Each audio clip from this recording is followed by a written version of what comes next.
The October rain drummed against the windows of Margaret's in-laws' Victorian home in suburban Connecticut. She sat at the mahogany dining table, her fingers wrapped around a wine glass, watching the candlelight flicker across the faces of people she'd known for 23 years. Her husband David sat beside her, his jaw tight. In that way she'd learned meant he was about to say something important. Her mother-in-law Gloria was serving the roast. Her father-in-law Richard was pouring more wine, and their neighbors the Hendersons had just arrived with dessert. David cleared his throat, and the room fell into that polite dinner silence. Margaret felt his hand briefly touch hers, then withdraw. "I have an announcement to make," he said, his voice steady and cold.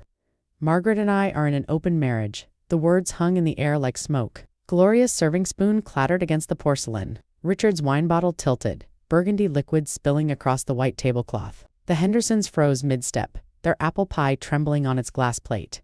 Margaret's heart didn't race. It didn't skip.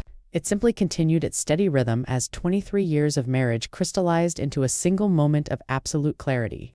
She set down her wine glass with careful precision, the base making no sound against the table. Her hands didn't shake. Her voice, when it came, was quiet but carried through the room like a bell. "That's interesting, David," she said, meeting his eyes directly. "Because I filed for divorce 3 weeks ago? Your lawyer should have those papers by now." The silence that followed was complete. David's face drained of color, his mouth opening and closing without sound. Gloria dropped into her chair as if her legs had given out. Richard stared at his daughter-in-law with something that looked like respect dawning in his eyes. Margaret continued in that same calm voice, each word deliberate and measured. "I've known about Jennifer from your office for 6 months. About the apartment you rented downtown. About the credit cards I'm not supposed to know about." She stood slowly, her chair scraping back with quiet dignity. The Hendersons seemed rooted to the floor, their pie forgotten. "I also know about the money you've been moving from our joint accounts," Margaret continued, smoothing down her navy dress. "My lawyer knows too. So does the forensic accountant I hired." She picked up her purse from the sideboard, her movements unhurried. "I wanted to tell you all in person, Gloria, Richard. You've been wonderful in-laws, and you deserve better than to hear about your son's choices through gossip." Gloria's hand reached across the table toward Margaret, her eyes shining with tears. "Margaret, dear, we had no idea. None at all." Richard stood abruptly, his chair scraping back violently. "David, what the hell have you done?" Margaret moved toward the door, pausing to look back at her husband one final time. His face had gone from white to red, his hands gripping the table edge. "The house is in my name, David. My father's inheritance bought it. You have until Friday to collect your things." She opened the door, letting in the sound of rain and the smell of wet autumn leaves. The drive home through the rain-slicked streets felt like moving through water. Margaret's hands were steady on the wheel, her eyes focused on the yellow lines disappearing beneath her Honda. The windshield wipers beat their rhythm, and she found herself breathing in time with them. 23 years of marriage, 2 children grown and gone, a lifetime of compromises and small deaths of self, all leading to this moment. She'd expected to feel something: anger, grief, relief. Instead, she felt simply awake, as if she'd been sleeping for decades. Her phone buzzed in the cup holder, but she ignored it. The houses of her neighborhood appeared through the rain, each window glowing with warm light, each one holding its own secrets and sorrows. She pulled into her driveway, the automatic garage door rising to reveal the space where David's car usually sat. Empty. It had been empty for weeks, she realized now. She'd simply stopped noticing. The house welcomed her with silence, the kind that felt like possibility rather than loneliness. Margaret moved through her evening routine with the same careful deliberation she'd used at dinner. She hung up her coat, removed her shoes, poured herself a glass of water. Her phone continued to buzz: texts from Gloria, from her sister Linda, from numbers she didn't recognize. She turned it off completely and sat in her living room, in the chair by the window that overlooked the street. The rain continued, washing the world clean, and she watched it with eyes that felt newly opened. The next morning arrived with pale sunlight and the sound of birds. Margaret woke in her own bed, having slept more deeply than she had in months. She made coffee, scrambled eggs, toast with the good butter from the farmer's market. She ate slowly, tasting everything. At 9 o'clock, her doorbell rang. Through the frosted glass, she could see Gloria's distinctive silhouette, shorter and rounder than Margaret's own tall, slim frame. She opened the door to find her mother-in-law holding a casserole dish and wearing an expression of fierce determination. "I brought breakfast casserole," Gloria said, without preamble, "and I'm here to tell you that Richard and I stand with you completely. What David did is unforgivable." Margaret stepped back, allowing the older woman to enter. Gloria set the casserole on the kitchen counter and turned to face her daughter-in-law, with tears streaming down her weathered cheeks. "I raised him better than this. I thought I did." Margaret found herself embracing Gloria, both women holding on to each other in the morning light, sharing grief for different losses. They sat at the kitchen table, picking at the casserole, and Gloria told her everything. How David had always been entitled, even as a boy. How she'd seen the signs of his father's worst traits emerging over the years. How she'd wanted to warn Margaret but hadn't known how. "I thought marriage would mature him," Gloria said, her voice breaking. "I thought you would be the making of him. Instead, he's been the unmaking of himself." Margaret listened, understanding for the first time that she wasn't the only one who'd been betrayed. The days that followed took on a strange rhythm. Margaret went to work at the library where she'd worked for 15 years, cataloging books and helping patrons find what they needed. Her colleagues knew something had shifted in her, though she said nothing. She moved differently, held her head higher, smiled more genuinely. During her lunch break, she met with her lawyer, Amanda Chen, a sharp woman in her 40s who wore red lipstick and had never lost a divorce case. "He's panicking," Amanda said with satisfaction, "trying to claim the house, the retirement accounts, everything." Margaret sipped her coffee and watched the street through the cafe window. A young mother pushed a stroller past, stopping to let her toddler examine a fire hydrant. "Let him try," Margaret said quietly. "I have documentation for everything. 23 years of being the responsible one has its advantages." Amanda smiled, her red lips curving upward. "His lawyer called this morning. David wants to negotiate. He's willing to give you the house if you'll agree to split the retirement 50-50. Margaret set down her coffee cup with a soft click. "No," she said simply. "He can have what's legally his, after proper division, not a penny more, not a penny less. And I want full disclosure of all assets, including that apartment downtown." Amanda's smile widened. "That's what I was hoping you'd say. He's listed Jennifer as his girlfriend on the lease. That apartment is technically a marital asset purchased with marital funds." Margaret felt that clarity again, that sense of pieces clicking into place. Then it gets factored into the settlement. She stood, gathering her purse. "No mercy, Amanda. Not anymore." Walking back to the library, Margaret noticed things she'd stopped seeing. The way the October sun turned the maple leaves into flame, the smell of someone's fireplace already burning despite the mild temperature, the sound of wind chimes from the Kowalski's front porch. She'd been sleepwalking through her own life, she realized, living for David's schedule, David's preferences, David's needs. The divorce wasn't an ending. It was a beginning. That evening, her neighbor Susan Henderson knocked on the door with a bottle of wine and a determined expression. "Tom and I have been talking," Susan said as Margaret led her to the living room, "about what happened at dinner, about what we saw." She settled onto the couch, her graying hair pulled back in its usual ponytail, her kind face troubled. "We need to tell you something. About David. About what we've seen over the past year." Margaret poured 2 glasses of wine and sat down, preparing herself. Susan took a long drink before speaking. "Tom works downtown, you know, near where David's office is. He's seen him, Margaret, multiple times with different women. Not just Jennifer." The words should have hurt, but Margaret found they simply added to her clarity. "How many?" she asked calmly. Susan's eyes filled with tears. "Tom wasn't sure if we should tell you. We argued about it for months, but after last night, seeing you so strong, so clear," she reached across to squeeze Margaret's hand. "At least 3 that he's certain of." The revelation from Susan should have shattered something in Margaret, but instead it solidified her resolve. She sat with the information, turning it over in her mind like a smooth stone. 3 women, maybe more. Years of deception while she'd been faithful, attentive, present, while she'd managed their home, raised their children, built a life she'd thought was shared. The betrayal was comprehensive, but so was her freedom from it. She was no longer bound by vows that had been broken long before she'd known they were breaking. The next morning, Margaret called her children. Daniel was 31, living in Seattle with his wife Emma. Rachel was 28, finishing her doctorate in Boston. She'd been dreading these conversations, but found the words came easily once she started. Daniel was quiet on the phone, then angry. "I'll kill him," he said, his voice tight. "Mom, I swear to God." Margaret cut him off gently. "You'll do no such thing. You'll live your life with Emma and be happy. That's what I want." She could hear him breathing, trying to control himself. Rachel cried, but not for long.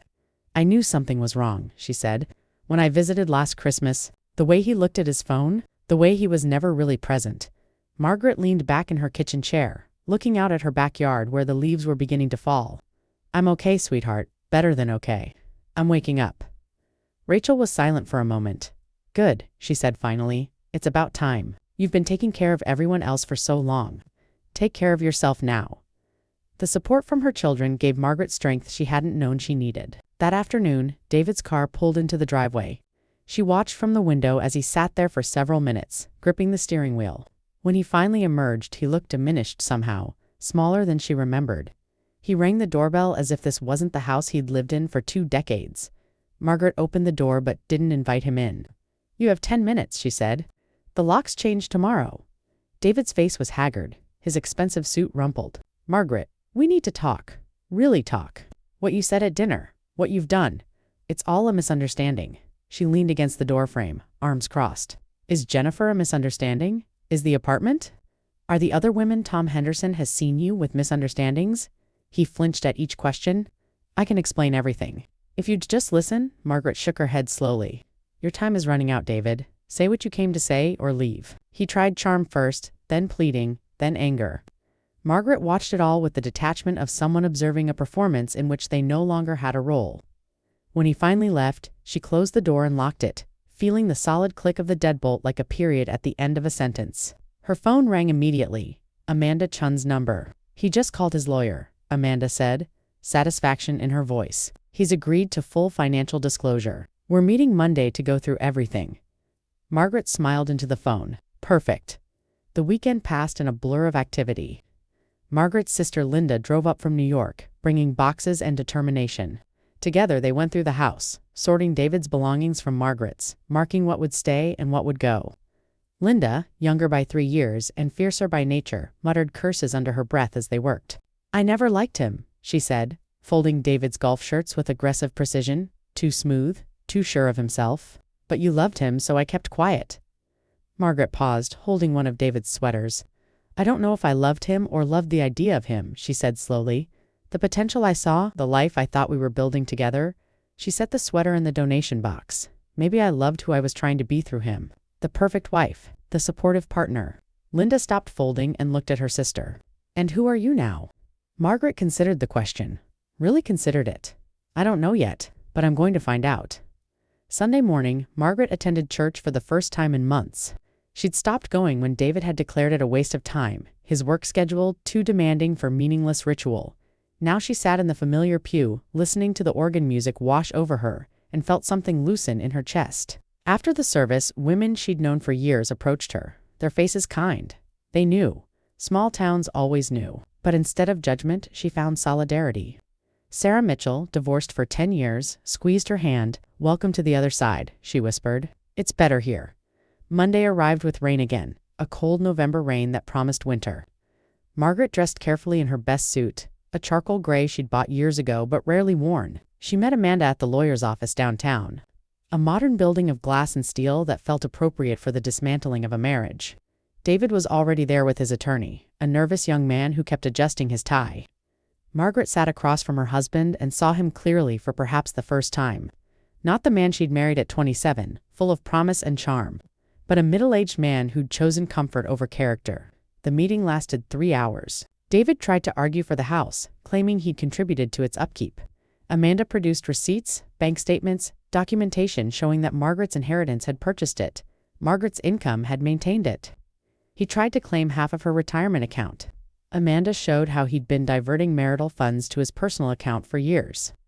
With each revelation, David shrank further into his chair. His attorney looked increasingly uncomfortable, clearly recognizing a losing battle. By the end, the terms were clear. Margaret would keep the house, her retirement account, and her car. David would take his retirement, his car, and his debts. As they prepared to sign, David looked at her across the table. "Was I really that bad?" he asked, his voice small. Margaret met his eyes without anger or pain. "You weren't bad, David. You were absent. Even when you were there, you were somewhere else. With someone else, living a life I wasn't part of." She picked up the pen. "I hope you find happiness, real happiness. But you won't find it by taking pieces of other people." She signed her name in firm, clear strokes, and felt 23 years fall away like old skin. The weeks following the settlement passed in a cascade of small freedoms. Margaret rearranged furniture, putting her reading chair by the best window. She painted the bedroom walls a soft sage green David would have hated. She ate dinner at times that suited her, sometimes at 5, sometimes at 9. She left dishes in the sink overnight without guilt. She bought expensive cheese and good wine and consumed them while reading novels she'd been meaning to get to for years. The house, which had felt empty at first, began to feel like a sanctuary. Thanksgiving approached, and with it the question of where Margaret would go. Gloria called weekly, insistent that Margaret join them. "You're still family," she said firmly. "David's behavior doesn't change that. Richard and I won't hear of you being alone." Margaret was touched but hesitant. The thought of sitting at that same table where her marriage had publicly ended felt surreal, yet Gloria's sincerity was unmistakable. Finally, Margaret agreed, but on one condition. "I'm bringing the turkey," she said, "and I'm cooking it my way." The day before Thanksgiving, Margaret stood in her kitchen preparing the bird. She'd invited Linda, who was bringing her partner Marcus. The Hendersons would be there too. Susan had insisted. Margaret found herself humming as she worked, something she hadn't done in years. Through the window, she could see her neighbor across the street, James Porter, raking leaves in his yard. He was a widower, she knew, his wife having passed 2 years ago. She'd never really noticed him before, too caught up in her own life. Now she watched him work, methodical and patient, and felt a small spark of curiosity. Thanksgiving morning dawned clear and cold. Margaret dressed in a burgundy sweater and dark jeans, comfortable and confident. She loaded the turkey into her car along with side dishes and pies. The drive to Gloria's house felt different this time. Not a journey into obligation, but a choice freely made. When she arrived, Gloria met her at the door with tears and a crushing embrace. "My dear girl," she whispered. "My dear, brave girl." Richard appeared behind his wife, his gruff face softening as he took the heavy turkey from Margaret's arms. The gathering was smaller than usual. David, of course, wasn't there. His sister Caroline had chosen to support Margaret rather than attend her brother's separate dinner downtown. "What he did was wrong," Caroline said simply, helping Margaret set the table. "Some things matter more than blood." As they worked together, Margaret felt something she hadn't expected. Joy. Simple, uncomplicated joy in the company of people who'd chosen to be there. When they finally sat down to eat, Gloria raised her glass. "To family," she said. "The ones we're born with and the ones we choose." After dinner, Margaret found herself on the back porch with Richard, both of them escaping the warm, crowded house for a moment of quiet. Richard lit his pipe, something Gloria usually didn't allow, and puffed thoughtfully. "I owe you an apology," he said finally. "I raised that boy. Whatever's wrong in him, some of it comes from me." Margaret shook her head. "People make their own choices, Richard. You taught him right from wrong." What he did with that knowledge was his decision. Richard was quiet for a long moment. "You're a better person than I deserve as a daughter-in-law," he said. "I hope you know that door is always open." The drive home that evening felt like completion of something. Margaret's car was full of leftovers, her heart full of a warmth that had nothing to do with wine or food. As she pulled into her driveway, she noticed James Porter taking out his trash. On impulse, she rolled down her window. "James?" she called out. He turned, surprised. "I have enough turkey to feed an army. Would you like some?" He hesitated, then smiled, the expression transforming his weathered face. "I'd like that very much," he said. And Margaret found herself smiling back, genuine and unforced. December arrived with snow, transforming the neighborhood into something from a postcard. Margaret discovered she liked shoveling her own driveway, the physical work clearing her mind as much as clearing the path. James often appeared with his snowblower, clearing both their driveways without being asked. They developed an easy friendship, meeting for coffee on Sunday mornings, discussing books and music, and the quiet pleasures of solitude. He'd been a professor of literature before retiring, and their conversations ranged from Dickens to Morrison, from poetry to politics. At the library, Margaret's boss offered her a promotion. Head librarian, retiring in the spring, wanted Margaret to take her place. The position would mean more responsibility, more salary, more visibility. Old Margaret would have hesitated, worried about David's reaction, about how it would affect his career, his ego. New Margaret said yes immediately, then celebrated by buying herself the expensive coffee maker she'd always wanted. Small victories, she was learning, were still victories. Christmas approached, and with it came an unexpected letter. Not from David, but from Jennifer, the other woman. Margaret stood at her mailbox, snow falling softly around her, and stared at the envelope. She could throw it away unread, part of her wanted to, but curiosity, that new companion of hers, made her open it. Inside was a single page, handwritten. "I know you have no reason to believe me," it began. "But I didn't know he was married, not at first. By the time I found out, I was already in too deep." The letter continued, Jennifer's careful handwriting detailing how David had lied to her too, told her he was divorced, shown her a separate apartment and a separate life. "When you filed for divorce, he told me you'd been separated for years," Jennifer wrote. "It wasn't until his mother called me, furious and heartbroken, that I learned the truth. I ended it immediately. I'm not asking for forgiveness. I just wanted you to know that some of us were taken in by him too. Margaret read the letter twice, then filed it away. Not forgiveness, not yet. But understanding, perhaps. A recognition that David's deceptions had cast a wider net than she'd known. She spent Christmas with Linda and Marcus in New York, delighting in the city's winter magic. They ice skated at Rockefeller Center, saw a Broadway show, ate at restaurants Margaret had only read about for the first time in decades. She felt young. Not because she was trying to reclaim her youth, but because she was discovering who she'd always been underneath the roles of wife and mother. Linda watched her sister with satisfaction. "You're blooming," she said over brunch on Christmas morning. Finally, blooming. The new year arrived, not with a bang but with quiet resolution. Margaret made no grand resolutions, set no impossible goals. Instead, she made a simple list. Take care of herself. Be honest. Stay open. The divorce would be final in February, her lawyer said. Just a few more weeks of paperwork and legal proceedings. Meanwhile, life continued in its new patterns. Work, friends, books, coffee with James. The Hendersons invited her to their weekly game night. Gloria called every Sunday. Her children visited separately and together, marveling at the change in their mother. One snowy Saturday in January, James invited her to dinner. Not coffee, not a casual chat. Dinner, Margaret stood in front of her closet trying to remember the last time she'd dressed for a date. Had it ever been a date with David, or had they simply fallen into couplehood the way people did in their 20s? She chose a simple black dress, pearl earrings, and her good boots. When James picked her up, his expression made her glad she'd made the effort. "You look beautiful," he said simply, and she believed him. Dinner was at a small Italian restaurant downtown, the kind of place with checkered tablecloths and candles stuck in wine bottles. They talked for hours, the conversation flowing as easily as the wine. James told her about his late wife, Margaret, who died of cancer after 40 years of marriage. "I thought I was done," he said, turning his wine glass slowly. "Thought that part of my life was over, but then I met you, and I realized life isn't done with me yet." Margaret reached across the table, covering his weathered hand with her own. "I'm glad," she said. And They left the restaurant to find the city transformed by snow. James offered his arm, and Margaret took it, letting him steady her on the slippery sidewalk. They walked slowly, in no hurry to reach the car, talking about everything and nothing. At one point, James stopped under a streetlight, snow falling around them like a scene from a movie. "Margaret," he said softly, "I'd like to kiss you if that's all right." She looked up at him, this kind man who'd asked permission, who'd waited, who'd seen her. "Yes," she said. And when his lips met hers, gentle and warm, she felt something click into place. February arrived with Valentine's Day, and, ironically, the final divorce decree. Amanda called Margaret into her office to sign the last papers. "It's over," Amanda said, sliding the documents across her desk. "You're officially divorced." Margaret signed her name, watching the letters form under her pen. Margaret Ann Sullivan. Not Margaret Thompson anymore. She'd taken back her maiden name, reclaimed the person she'd been before David. "How do you feel?" Amanda asked, watching her carefully. Margaret considered the question. "Free," she said finally. "I feel free." That evening, James took her to dinner again. This time at a fancy steakhouse with white tablecloths and attentive waiters. He'd made reservations weeks ago, he confessed, hoping she'd agree to celebrate with him. "Celebrate a divorce?" Margaret asked with amusement.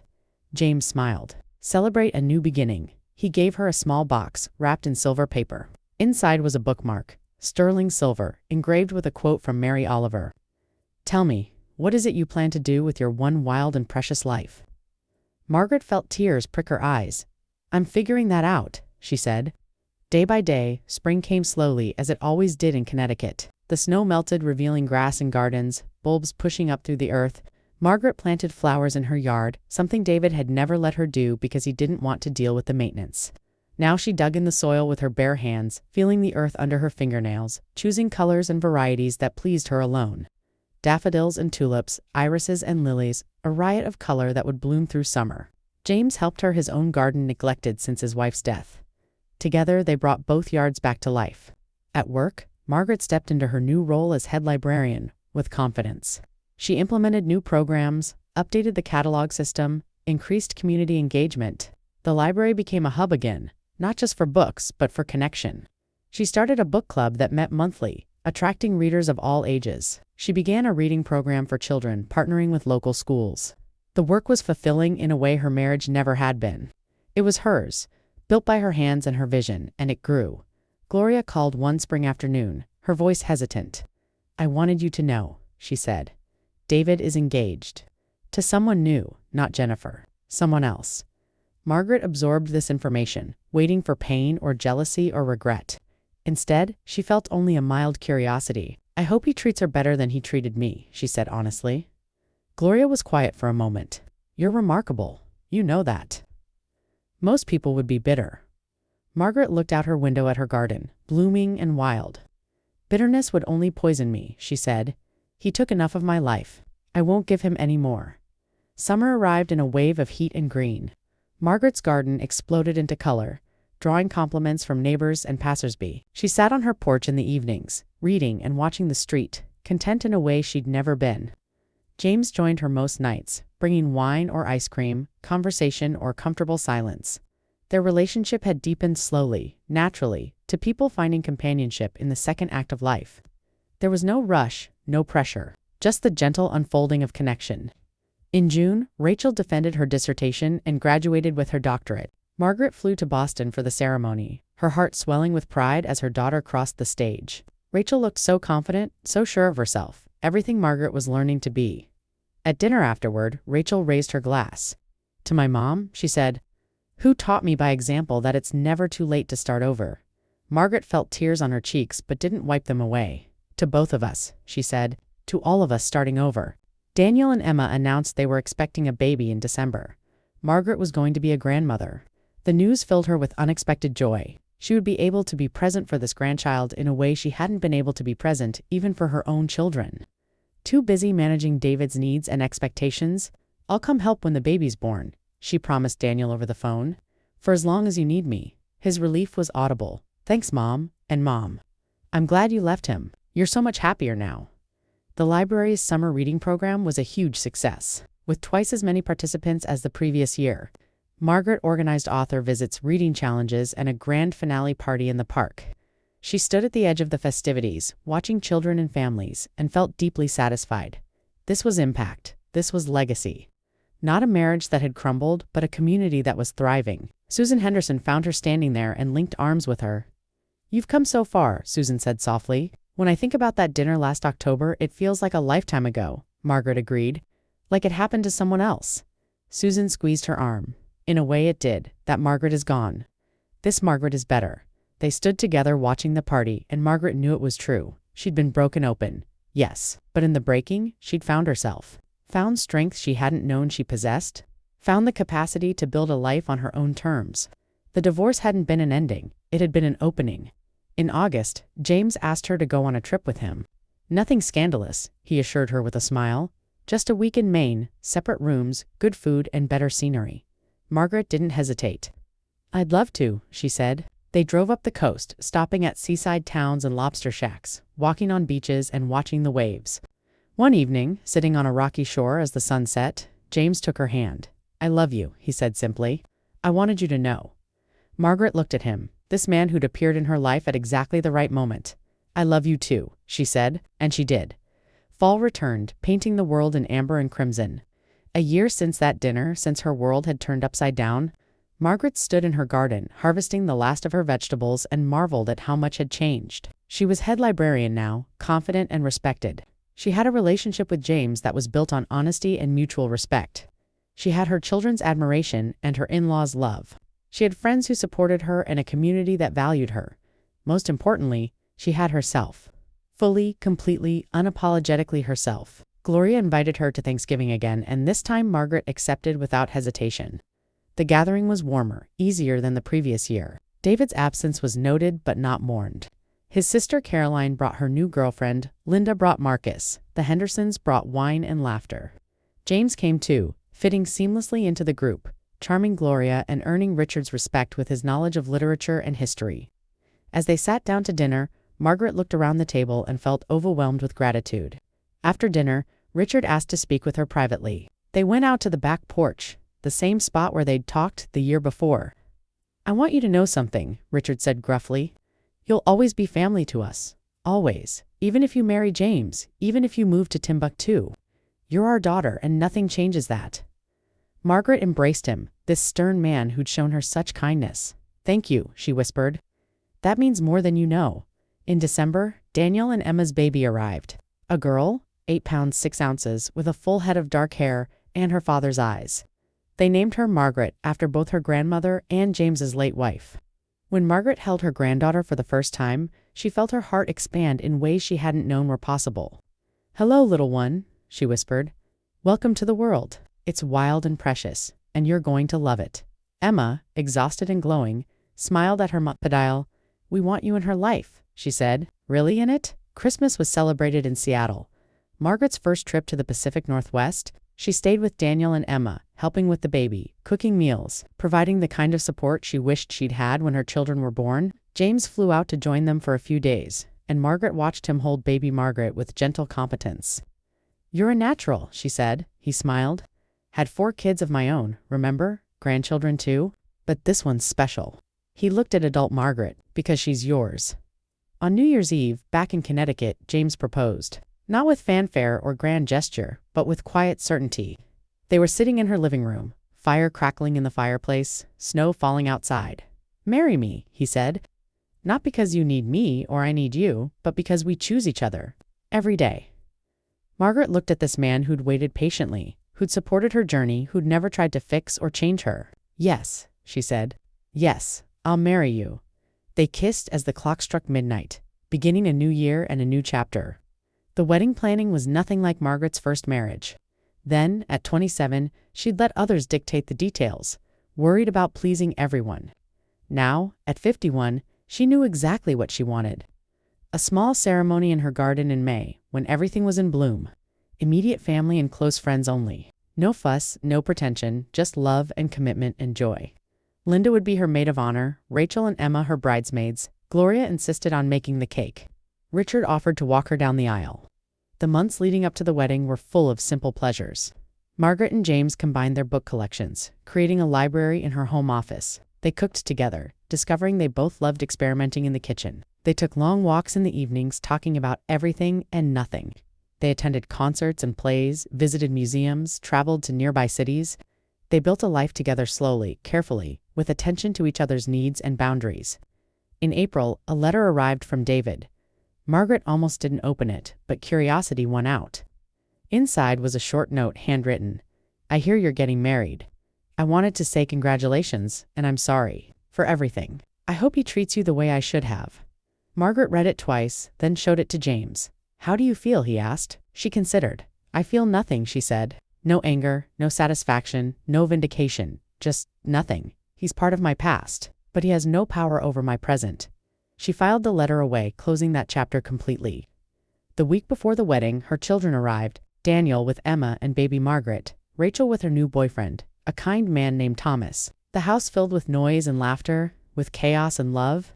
They helped prepare the garden, stringing lights and setting up chairs. Gloria and Richard came over daily, bringing food and enthusiasm. Susan Henderson organized the flowers. Linda took charge of music. Everyone contributed something, making the wedding a true community celebration. May arrived with perfect weather, warm but not hot, sunny but with a gentle breeze. Margaret woke on her wedding day feeling calm and certain. She'd laid out her dress the night before, a simple cream sheath with lace sleeves, elegant and appropriate. Linda helped her get ready, brushing her hair and fastening her pearl necklace. "You look beautiful," Linda said, tears in her eyes, so happy. Margaret looked at herself in the mirror and saw a woman who was finally, fully alive. "I am happy," she said, completely happy. The ceremony was brief but meaningful. Margaret walked down the makeshift aisle on Richard's arm, past flowers she'd planted herself, toward James, who waited with a smile. They'd written their own vows, promising partnership and respect, love and laughter, presence and truth. When James slipped the ring on her finger, Margaret felt no doubt, no fear, only certainty. "I now pronounce you husband and wife," the minister said, and when they kissed, Margaret's garden erupted in applause. Her second marriage had begun, built on the foundation of her first's ending. The reception was held in the backyard, tables set up under the blooming trees, food provided by everyone who loved them. Gloria's cake was magnificent, 3 tiers decorated with real flowers from Margaret's garden. They ate and drank and danced as the sun set, turning the sky pink and gold. At one point, Margaret found herself standing on the edge of the celebration, watching her new husband dance with baby Margaret, her children talking with James's grown kids, her friends and family mingled and happy. Susan Henderson appeared beside her with champagne. A toast, she said, raising her glass. To the woman who taught us all that it's never too late to start over, Margaret clinked her glass. Against Susan's two friendship, she countered. To the people who support us through the hard times, they drank, watching the party, and Susan squeezed her hand. You know, Tom and I were worried about you last year, that you'd be broken by what David did. Instead, you bloomed. I had to break first, Margaret said thoughtfully. The breaking was necessary. It cracked me open so light could get in. Susan nodded, understanding. They stood in comfortable silence, witnessing joy. Later, as the party wound down and guests began to leave, James found Margaret and pulled her close. Happy? He asked. She leaned into him, feeling his solid warmth. Happier than I knew possible, she answered honestly. They swayed together to the music, two people who'd found each other in the second act, ready to write the rest together. The honeymoon was a week in Italy, something Margaret had always wanted to do, but David had never been interested in. She and James wandered through Rome and Florence, Venice and the Tuscan countryside, eating incredible food and drinking local wine, visiting museums and getting lost on purpose. They held hands like teenagers, kissed in public, laughed at themselves and with each other. Margaret felt decades fall away, not because she was trying to be young, but because she was finally allowing herself to be joyful. One evening in Venice, sitting at a canal-side cafe as gondolas drifted past, James asked her a question. Do you regret it? The years with David, Margaret considered, really considered. I regret the lies and the deception, but I don't regret Daniel and Rachel, and I don't regret what I learned about myself. She sipped her wine, watching the sunset paint the water gold. Everything led me here, to this moment, to you. So no, I don't regret it. I just wish I'd woken up sooner. They returned home to find their house in perfect order, thanks to Linda Hoodhouse. A stack of wedding cards waited on the kitchen table, gifts wrapped and waiting to be opened. But first they sat in the living room, jet-lagged and happy, sharing a bottle of wine. This is it, James said, gesturing around them. This is the life. Margaret looked around at the home she'd reclaimed, made hers, now shared with someone who valued her. Yes, she agreed. This is the life, finally. Summer rolled in, bringing heat and long evenings. Margaret settled into married life with an ease she'd never experienced before. She and James moved through their days with natural rhythm, each giving the other space and coming together with genuine pleasure. Their mornings were spent reading the paper together over coffee. Their evenings were filled with conversation or comfortable silence. Their nights were tender and passionate, a revelation that desire didn't end at 50. Margaret felt more alive, more herself, more present than she'd ever been. At the library, Margaret's programs continued to thrive. She started a series for seniors, bringing in speakers on topics from finance to health to technology. She expanded the children's section, making it more interactive and engaging. She mentored young librarians, sharing the knowledge she'd accumulated over decades. Her life was full in a way that had nothing to do with a man and everything to do with purpose. She was contributing, making a difference, leaving a mark that mattered. In July, an unexpected visitor appeared at the library. Jennifer, David's former girlfriend. She was younger than Margaret had imagined, maybe 35, with nervous eyes and careful makeup. I hope it's okay that I came, she said hesitantly. I wanted to see you, to apologize in person. Margaret invited her to her office, closed the door. They sat across from each other, two women who'd been tangled in one man's deceptions. I really didn't know at first, Jennifer said. I need you to believe that. I do believe you, Margaret said, and meant it. He was very good at lying. To both of us, Jennifer's shoulders sagged with relief. I left my job because of it. The gossip, the judgment. I moved to Vermont, started over. She looked at Margaret with something like, but I heard you thrived, that you're happily remarried. I wanted to see for myself. Margaret smiled. It's true. I'm very happy. And I hope you find happiness too. Jennifer's eyes filled with tears. Thank you for not hating me. Margaret reached across to squeeze her hand. I don't hate you. I pity both of us for the time we wasted on him. After Jennifer left, Margaret sat in her office for a long moment. She'd expected to feel something dramatic. Ingar, vindication, satisfaction. Instead, she just felt compassion. For Jennifer, for herself, for all the people damaged by David's selfishness. But she also felt grateful, because without the devastation, she never would have rebuilt. Never would have discovered who she was underneath the roles she'd played. Never would have found James, or this life, or herself. That evening, she told James about the visit. He listened quietly, then pulled her close. "You're the most generous person I know," he said. To have compassion for her after everything, Margaret shook her head. She was a victim too. Different than me, but still a victim, and holding on to anger would only hurt me. James kissed her forehead. "This is why I love you," he said simply. "Your capacity to heal and move forward, it's extraordinary." In August, Margaret and James hosted a barbecue in their backyard. Friends and family filled the space, the same space where they'd married 3 months earlier. The Hendersons were there, Gloria and Richard, Linda and Marcus, neighbors from up and down the street. Caroline came with her girlfriend. Rachel and Thomas drove up from Boston. Daniel called from Seattle, baby Margaret's babbling audible in the background. Margaret looked around at the community she'd built, the life she'd created, and felt overwhelming gratitude. This was what she'd been looking for all along. Not perfection, but presence. Not control, but connection. As the sun set and fireflies began to emerge, Gloria pulled Margaret aside. "I want you to know something," the older woman said. "You've been the best thing that ever happened to this family. Not just to David, though he was too foolish to see it, but to all of us.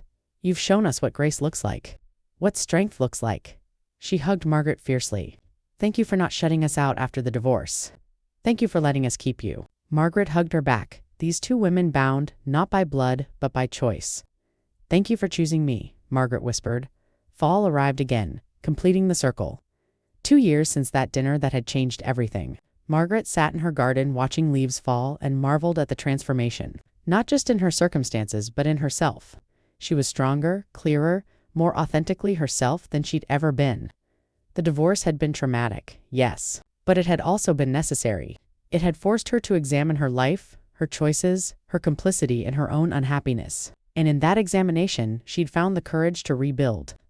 James joined her on the garden bench, handing her a cup of tea. They sat in comfortable silence, watching the season change. "What are you thinking about?" he asked finally. Margaret considered.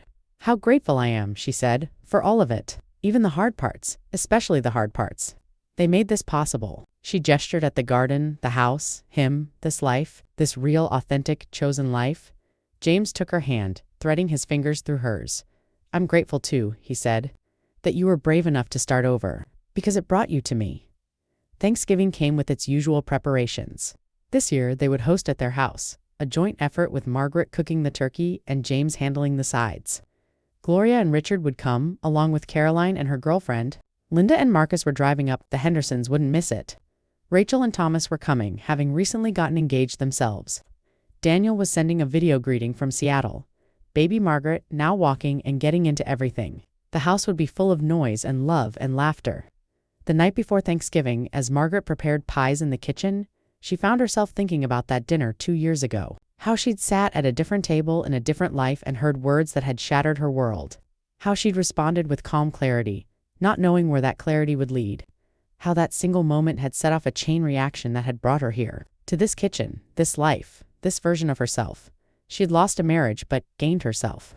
And that trade, she realized, had been more than worth it. James appeared in the doorway, watching her work. "You're smiling," he observed. "What's funny?" Margaret shook her head. "Not funny, just content. I was thinking about how far I've come, how different everything is." James crossed the kitchen to kiss her flour-dusted cheek. "Different, better," he asked. "Different, better," she confirmed. In every possible way, they stood together in the warm kitchen, two people who'd found each other in the aftermath of loss, building something new and solid and true. Thanksgiving Day was chaos in the best way, the house filled with people and food and conversation. Baby Margaret appeared via video call, her chubby face filling the screen, making everyone laugh and coo. They ate until they were stuffed, then ate more. They played games and told stories and laughed until their sides hurt. At one point, Richard stood and raised his glass. "A toast," he said, "to Margaret, who taught us all what resilience looks like, what grace looks like, what strength looks like. We're better people for knowing you." Everyone raised their glasses and Margaret felt tears on her cheeks, but these were good tears, happy tears, tears of gratitude and joy. She looked around at these people who'd chosen to be her family, who'd supported her through the worst time of her life and celebrated her emergence on the other side. "Thank you," she said simply, "for seeing me, for standing with me, for being my family." They drank together and the afternoon continued in warmth and love, creating memories that would sustain them all through the cold months ahead. Winter settled in with snow and cold, but the house stayed warm. Margaret and James fell into rhythms, patterns that made them both feel secure and cherished. Saturday morning pancakes, Sunday evening movies, Wednesday date nights, even if it was just dinner at home. They attended holiday parties together, went to concerts and plays, visited galleries and museums. They were building a shared history, layer by layer, moment by moment, and Margaret treasured every bit of it. Christmas brought both children home. Rachel and Thomas stayed in the guest room, already talking about their wedding next fall. Daniel and Emma flew in with baby Margaret, now 15 months old and full of personality. The house was noisy and messy and perfect. They decorated the tree together, each ornament coming with a story. Margaret hung her favorites carefully, the ones her children had made in school, the ones from travels, the new ones representing her new life, each one a marker of time, of change, of growth. On Christmas morning, as they opened presents surrounded by torn paper and laughter, Margaret caught James's eye across the room. He was holding baby Margaret, helping her open a gift, looking grandfatherly and content. He looked up, met Margaret's gaze, and smiled. In that smile was everything: love, gratitude, joy, partnership. Margaret smiled back, her heart full. This was what she'd been searching for all along, she realized. Not a perfect marriage, but a real one. Not someone to complete her, but someone to walk beside her. The new year arrived with snow and possibility. Margaret made no resolutions this time, having learned that life was too unpredictable for rigid plans. Instead, she set intentions. To stay present, to remain grateful, to continue growing, to love deeply and honestly, to show up for the people who mattered, to keep building this life she'd fought so hard to create. Simple things, but profound in their simplicity. In January, the library hosted a program on reinvention, how to rebuild your life after loss or change. Margaret was asked to speak, to share her story. She hesitated at first, private by nature, unsure about exposing her pain publicly. But James encouraged her. Your story could help someone, he said. Someone who's where you were 2 years ago. Someone who needs to know it's possible to start over. So Margaret agreed, writing her speech carefully, choosing her words with precision. The night of the event, the library was packed. Women of all ages filled the seats, some with notebooks, some just listening. Margaret stood at the podium, looking out at their faces, and took a deep breath. 2 years ago, she began, my husband announced at a family dinner that we were in an open marriage. I had no idea what he was talking about. She told her story simply, honestly, holding nothing back.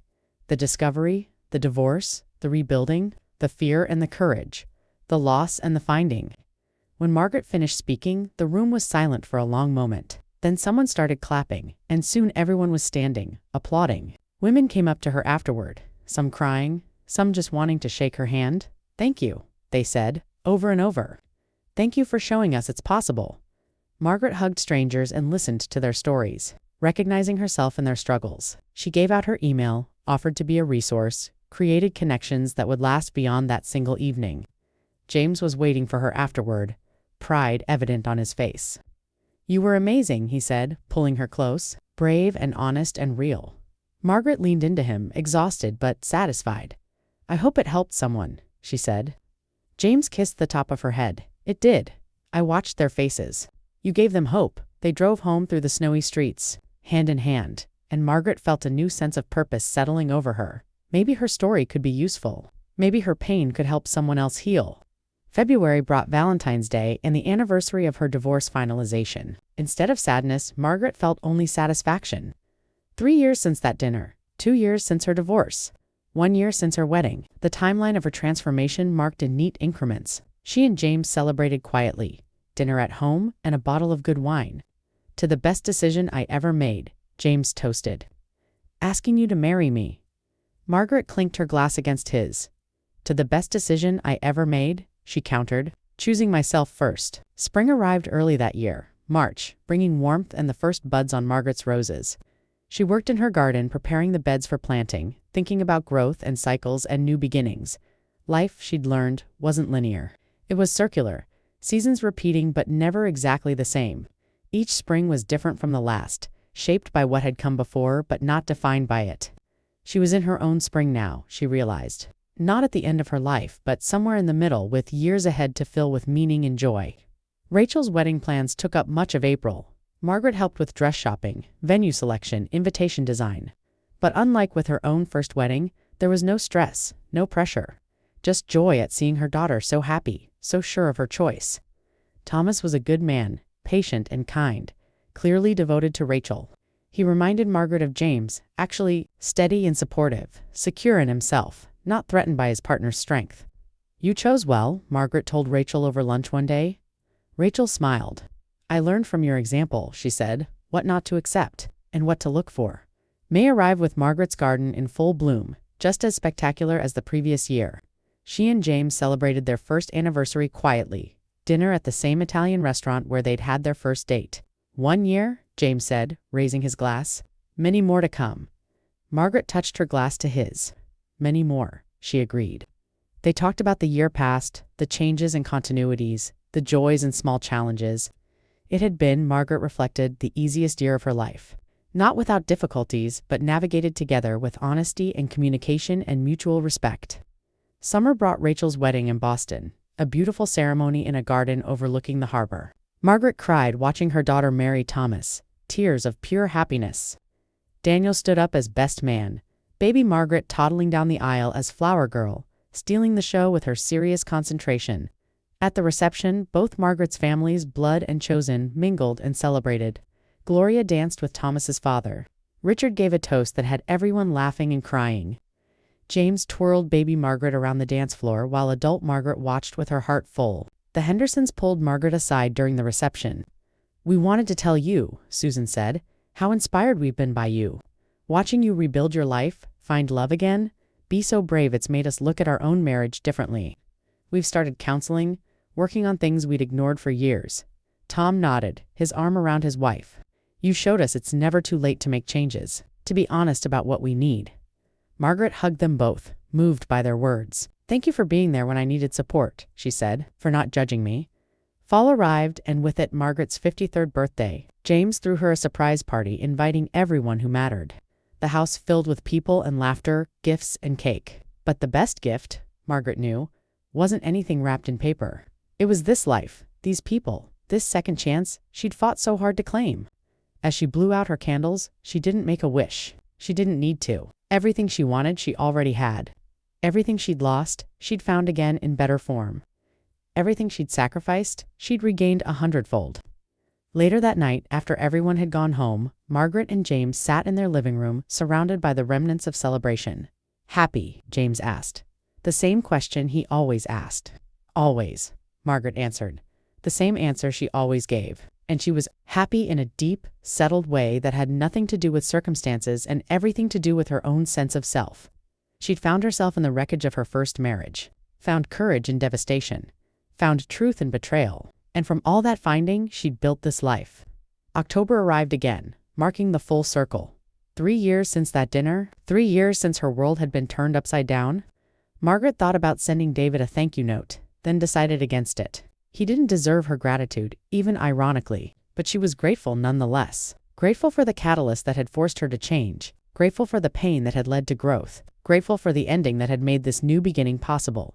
She'd been broken, yes, but in being broken, she'd discovered she could rebuild herself stronger than before. The library hosted another program on reinvention, and this time, Margaret wasn't alone. She'd connected with other women who'd rebuilt their lives, and they spoke together as a panel. Divorced women, widowed women, women who'd left careers or moved cities or made other major changes. Each told their story of transformation, of finding themselves after loss. The audience was even larger this time, hungry for these stories of resilience and hope. Afterward, women lined up to share their own stories, to ask for advice, to simply say thank you. Margaret drove home that night feeling purposeful in a new way. Maybe this was her next chapter, she thought. Not just living her own rebuilt life, but helping others rebuild theirs. She could write about it, speak about it, create programs and support systems. She had the experience, the platform through the library, the desire to help. She mentioned the idea to James over dinner. "I think it's perfect," he said immediately. "You're a natural mentor. You've lived through it and come out the other side. People need what you have to offer." By Thanksgiving, Margaret had started writing a book. Not a memoir exactly, but a guide for women rebuilding their lives after divorce or other major loss. She wrote in the mornings before work, words flowing easily now that she'd found her voice. James read chapters as she finished them, offering feedback and encouragement. Linda connected her with a literary agent she knew. Rachel helped with research. Daniel designed a potential cover. It was becoming a family project, everyone contributing something. The holidays were celebrated with the same mix of family and friends as the previous year. But this time, Margaret felt even more settled, even more sure of her place in the world. She'd earned this peace, she knew, fought for it, bled for it, rebuilt herself to achieve it. As she looked around her table at the people she loved, she sent a silent thank you to her past self. To the woman who'd sat at a different table 3 years ago and heard devastating words, to the woman who'd responded with calm clarity even in crisis, to the woman who'd had the courage to file for divorce, to start over, to choose herself. The new year arrived with Margaret's book nearly complete. Her agent was optimistic about finding a publisher. The library had asked her to develop a whole series of programs on life transition and reinvention. Rachel was pregnant with her first child, due in summer. Daniel and Emma were considering moving back east, wanting their children to grow up near family. Life was unfolding in ways Margaret couldn't have imagined 3 years ago. Better ways, richer ways, more authentic ways. In February, on the anniversary of her divorce finalization, Margaret did something she'd been thinking about for months. She wrote a letter to her younger self. To 27-year-old Margaret standing at the altar marrying David. Dear Margaret, she wrote, the road ahead is harder than you know. You'll face betrayal and heartbreak and the end of everything you think you want, but you'll survive it. More than survive, you'll thrive. You'll discover strength you don't know you have. You'll build a life more authentic than anything you can imagine now. So walk down that aisle if you must. Make your choices. Learn your lessons, because all of it, every painful moment, leads you to yourself, and that's worth everything.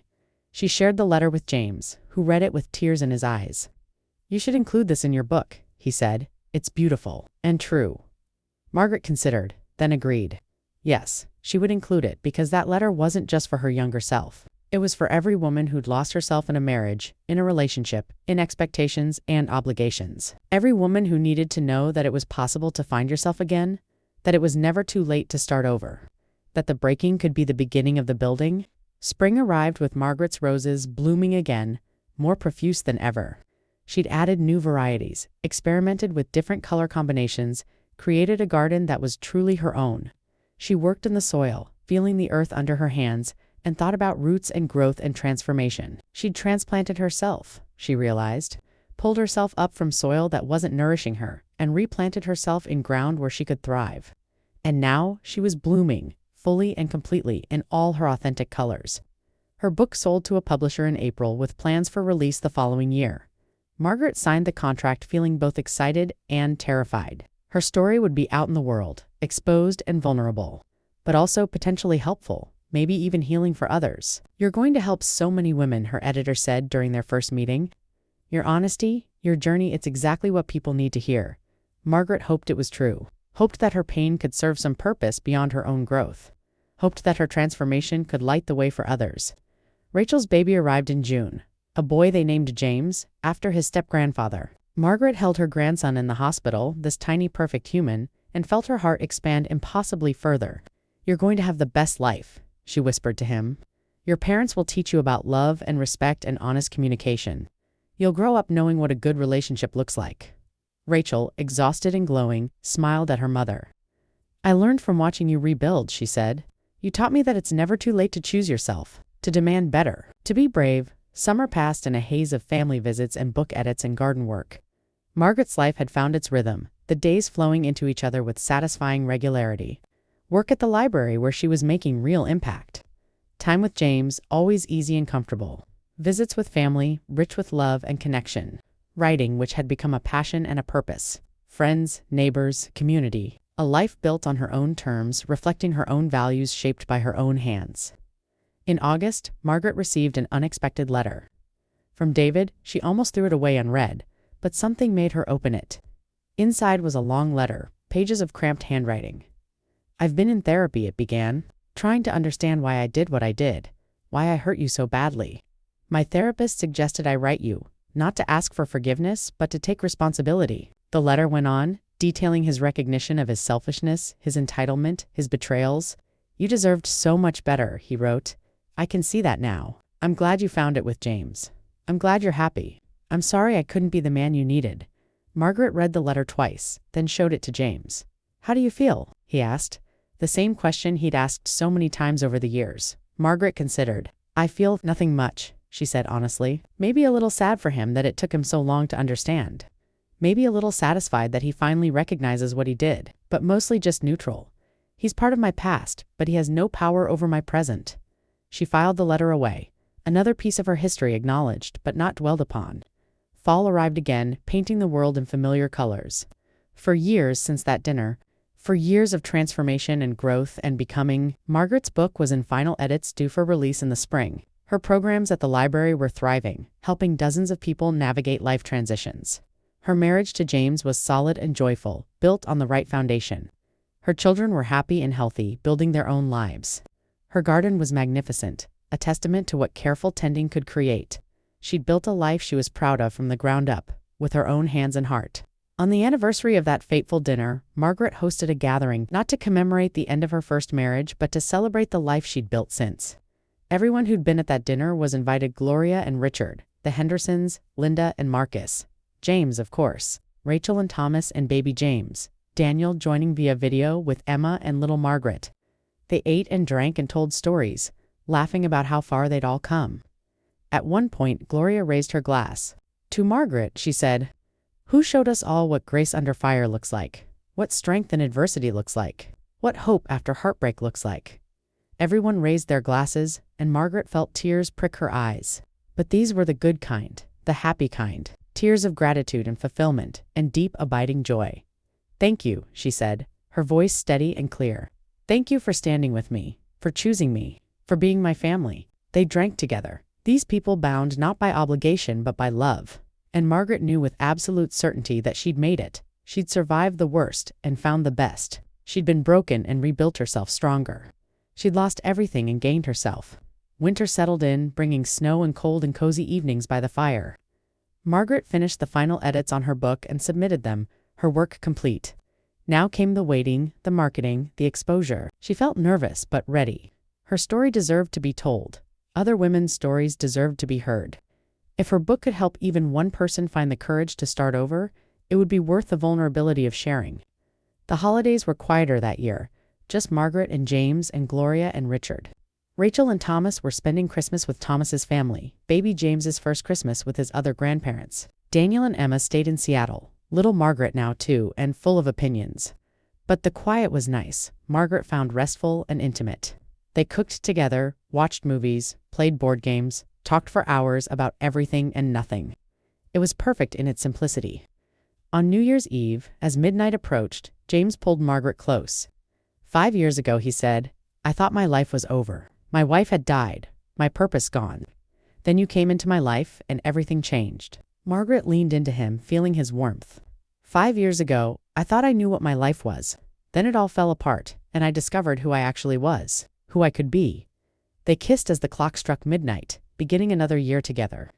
Their futures stretching out before them, full of possibility. Margaret's book released in March to surprisingly strong reviews. Women resonated with her story, saw themselves in her journey. She did interviews on podcasts and radio shows, wrote articles for magazines, spoke at events around the region. It was exhausting but fulfilling, knowing her story was helping others. She heard from women all over the country, sharing their own stories of transformation, thanking her for her honesty and courage. Each message reminded her why she'd been willing to be vulnerable, why her pain needed to have purpose beyond just her own healing. By spring, Margaret's book had become a small sensation in certain circles. Book clubs read it, therapy groups discussed it, divorce support groups used it as a resource. Margaret's speaking schedule filled up, women's groups and libraries and conferences inviting her to share her story. She cut back her hours at the library to accommodate the new demands, feeling pulled toward this new purpose. James supported her completely, traveling with her when possible, holding down the fort at home when necessary. Rachel and Thomas announced they were pregnant again, due in the fall. Daniel and Emma made their decision. They were moving back to Connecticut, buying a house just 15 minutes from Margaret and James. Little Margaret would go to the same schools her father had attended, grow up near her grandparents, have the family connections Daniel had missed, living across the country. Margaret was overjoyed, imagining Sunday dinners and impromptu visits, watching her grandchildren grow up, being present for all the small moments that made up a life. Summer arrived with its familiar rhythms. Margaret's garden was more beautiful than ever, featured in a local magazine article about transformational gardening. The metaphor wasn't lost on anyone. Margaret had transformed herself just as thoroughly as she'd transformed her yard. From something managed and controlled by someone else to something wild and beautiful on its own terms. She laughed when the journalist pointed this out. "I hadn't thought of it that way," she said. "But yes, I suppose that's exactly what happened." Fall brought Daniel and Emma home with 2-year-old Margaret. The reunion was joyful and teary, Margaret finally having her son close again after years of cross-country separation. They helped Daniel and Emma settle into their new house, watched little Margaret explore her new yard, started establishing new routines and traditions. Sunday dinners became a regular thing, the house filling with the noise of family. Margaret had never been happier, surrounded by the people she loved most, living the life she'd fought so hard to build. Rachel's second baby arrived in October, another boy they named after Thomas's father. Margaret flew to Boston to help, holding her new grandson and marveling at how much her life had changed. 5 years since that dinner, 5 years of transformation and growth and becoming. She'd been through hell and come out the other side, not just surviving but thriving. She'd lost a husband but gained herself. She'd endured betrayal but found authenticity. She'd experienced heartbreak but discovered joy. The trade had been more than worth it. Thanksgiving that year was the biggest yet. Margaret and James's house bursting with family. Daniel and Emma and little Margaret, Gloria and Richard, Linda and Marcus, the Hendersons, Caroline and her girlfriend, Rachel and Thomas and their 2 boys. The table barely fit everyone, but they squeezed in, passing dishes and laughing and talking over each other. At one point, Richard stood to make a toast. "To Margaret," he said, his gruff voice thick with emotion, "who taught us all what it means to rise from the ashes, what it means to rebuild, what it means to choose yourself without losing your capacity to love others." Everyone raised their glasses, and Margaret looked around at these faces she loved. Her family, blood, and chosen. Her community built over years of showing up and being present. Her life created from the rubble of what had been destroyed. "Thank you," she said simply, "for all of it. For standing with me through the hard times and celebrating with me through the good times. For choosing me again and again. I love you all." They drank together, and the meal continued in warmth and noise and love, creating memories that would sustain them all. Winter arrived, bringing snow and the end of another year. Margaret sat in her living room on Christmas Eve, the tree glowing in the corner, James reading beside her, and reflected on her journey. 5 years since her world had ended. 5 years of rebuilding from the ground up. She'd survived what she'd thought would destroy her, and discovered it had actually freed her. Freed her to be herself, fully and completely. Freed her to build a life on her own terms. Freed her to love authentically and be loved in return. Her book's success had opened new doors. She'd been approached about speaking tours, about writing a second book, about developing an online course for women in transition. Each opportunity excited and terrified her in equal measure. But she was learning to lean into the fear, to trust herself, to take risks. After all, the biggest risk she'd ever taken, leaving her marriage, starting over at 50, had paid off beyond her wildest dreams. Why not take more risks? Why not see how far she could go? On New Year's Eve, as another year turned, Margaret made a quiet resolution, not to achieve more or be more or do more, simply to continue being present, to keep showing up for her life, her people, herself, to remain grateful for the journey that had brought her here, to honor both the breaking and the rebuilding, recognizing that both had been necessary. To the next chapter, James toasted as midnight struck. To whatever comes next, Margaret agreed. And they kissed, 2 people who'd found each other in the aftermath of loss, ready for whatever the future held. The new year brought unexpected opportunities. A television producer reached out about adapting Margaret's book into a documentary series.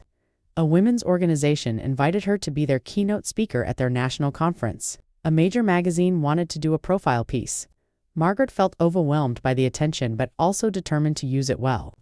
If her platform could help other women, if her story could provide hope, then the exposure was worth enduring.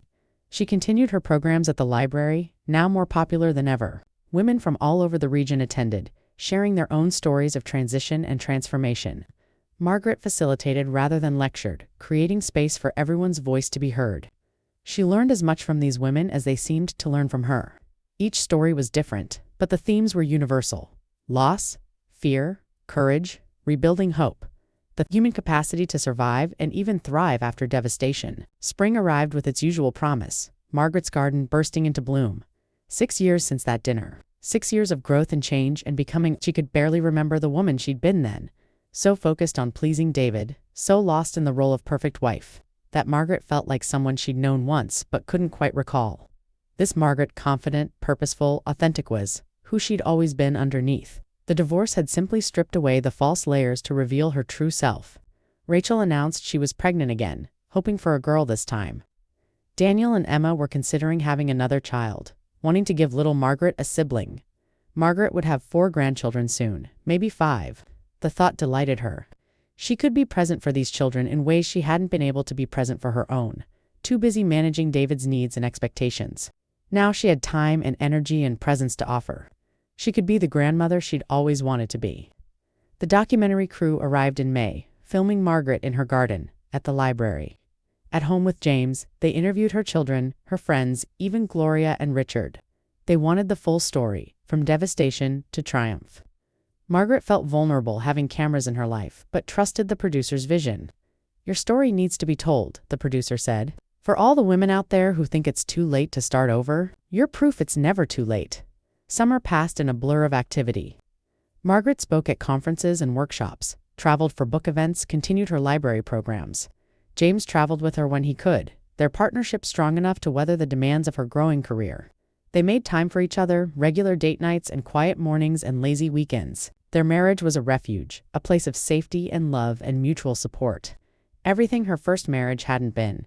Everything she'd fought so hard to find. In August, Margaret received a call from Daniel. Emma was in labor 3 weeks early. Margaret and James rushed to the hospital, arriving just as their new granddaughter made her entrance into the world. They named her Grace, and Margaret held her tiny namesake with tears streaming down her face. "Welcome, little one," she whispered. "Welcome to this wild, precious life." Daniel watched his mother with his daughter and felt overwhelmed with gratitude. "I want Grace to grow up knowing what you did, Mom," he said. "How you chose yourself, how you rebuilt. I want her to know she can do the same if she ever needs to." Rachel's daughter arrived in October, as predicted. They named her Margaret Gloria, honoring both grandmothers. Margaret held her newest grandchild and felt the circle complete. She'd survived betrayal and built this legacy not of perfection but of resilience. Not of staying but of choosing yourself. Not of enduring but of thriving. Her grandchildren would grow up with this model, knowing that it was okay to leave what wasn't working. Knowing that starting over wasn't failure but courage. Knowing that you could lose everything and still find yourself. The documentary premiered in November, airing on a major streaming service. Margaret watched it with James, holding his hand as her story unfolded on screen. It was strange seeing her life presented this way, edited and shaped into narrative, but the producer had done justice to her journey, capturing both the pain and the triumph. The response was overwhelming. Women reached out by the thousands, sharing their own stories, thanking her for her bravery, asking for advice and support. Thanksgiving was celebrated with the whole family again, the table even more crowded than the year before. 2 new babies, 2 toddlers, all the adults. Chaos and love and noise and joy. Margaret looked around at what she'd built, not just a family, but a legacy of authenticity and courage. "What are you thinking about?" James asked, noticing her expression. "How grateful I am," she said, honestly, "for all of it, even the hard parts, especially the hard parts." "They brought me here?" James squeezed her hand. "They brought you to yourself," he said. Everything else followed from that. The holidays passed in their familiar rhythms, full of family and tradition and love. As another year turned, Margaret reflected on how far she'd come. 7 years since that dinner, 7 years of transformation and growth and becoming. She'd survived what she'd thought would destroy her and discovered it had actually freed her. She'd been broken and rebuilt herself stronger. She'd lost everything and gained herself. And now she was using her story to help others do the same, turning her pain into purpose, her trauma into teaching. The new year brought a surprise. David reached out asking if they could meet for coffee. Margaret hesitated, then agreed, curious about what he wanted. They met at a neutral cafe, sitting across from each other like strangers. David looked older, his hair graying, his face lined. "I read your book," he said without preamble, "and I watched the documentary. You were brave to share all that." Margaret sipped her coffee, waiting. "I wanted to say, I'm sorry, really sorry. Not just for what I did, but for how long it took me to understand the damage I caused." Margaret looked at her ex-husband, this man who'd once been her whole world, and felt only mild curiosity. "I appreciate that," she said honestly, "but I didn't come here for an apology. I came because I'm curious what you want." David nodded, as if expecting this. "I'm in a program," he said. "Addressing my issues with intimacy and honesty. Part of it is making amends to people I've hurt. I don't expect forgiveness. I just needed you to know, I understand now what I did." Margaret considered this. I hope you get the help you need, she said finally. And I hope you treat your next partner better than you treated me. She stood, gathering her things. Goodbye, David. And she walked away feeling nothing but relief. Spring arrived with its usual promise, Margaret's garden exploding into bloom. 7 years of tending had created something magnificent, layers of color and texture, blooming in waves from early spring through late fall. Garden tours requested to visit, photographers wanted to shoot it, neighbors came by just to admire. Margaret welcomed them all, sharing her plants and her knowledge generously. The garden was a metaphor, she knew, for what patient, consistent care could create, for how something broken could be made beautiful again, for transformation and growth and blooming in your own time. Margaret's second book came out that spring, focusing on practical steps for rebuilding after divorce or other major life transition. It was less memoir and more guide, full of exercises and reflection questions and resources. Women's groups used it as a workbook. Therapists recommended it to clients. Libraries hosted discussion groups around it. Margaret's speaking schedule filled up again, taking her all over the country to share her message. Everywhere she went, women thanked her for giving voice to their experiences, for showing them a path forward. In June, Margaret celebrated her 57th birthday with a party in her garden. Everyone who'd been part of her journey was their family, friends, neighbors, colleagues, even some of the women from her support groups. They ate and drank and celebrated, not just Margaret's birthday, but her life, her journey, her transformation. At one point, Gloria stood to speak. 7 years ago, I watched Margaret face the worst moment of her life, with grace and dignity, she said, her voice carrying across the crowded garden. I've watched her rebuild from that moment into something more beautiful than I could have imagined. She's shown us all what courage looks like, what resilience looks like, what hope looks like. Everyone raised their glasses, and Margaret felt overwhelmed with gratitude and love. These people, this life, this journey, all of it hard-won and precious because of that. Thank you, she said, her voice breaking slightly. For standing with me, for believing in me, for being my family and my friends and my community. I couldn't have done any of this alone. James pulled her close, kissing her temple. You didn't have to, he whispered. That's what love is, showing up for each other, again and again, and Margaret knew it was true. Summer passed in its familiar rhythms. Family visits and garden work and library programs and speaking engagements. Margaret's life was full to overflowing, but she'd learned to maintain boundaries, to say no when she needed to protect her energy and time.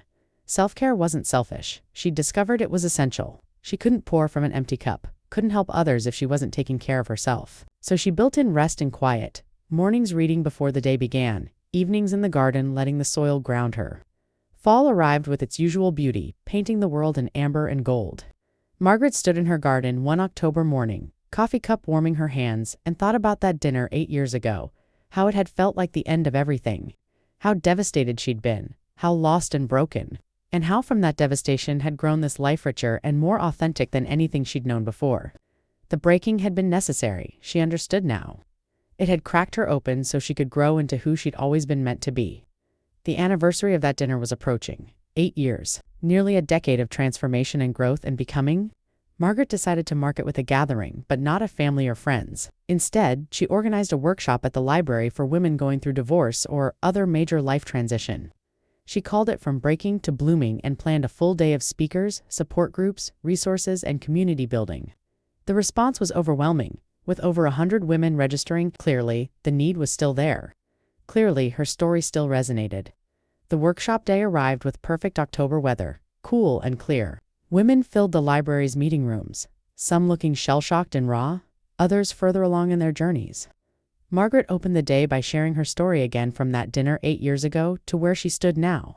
I'm not going to tell you it's easy, she said, looking out at the sea of faces. Rebuilding your life is hard work. It requires courage and honesty and the willingness to sit with discomfort. But I am going to tell you it's possible. That you can survive what feels unsurvivable, that you can rebuild something better than what you lost throughout the day.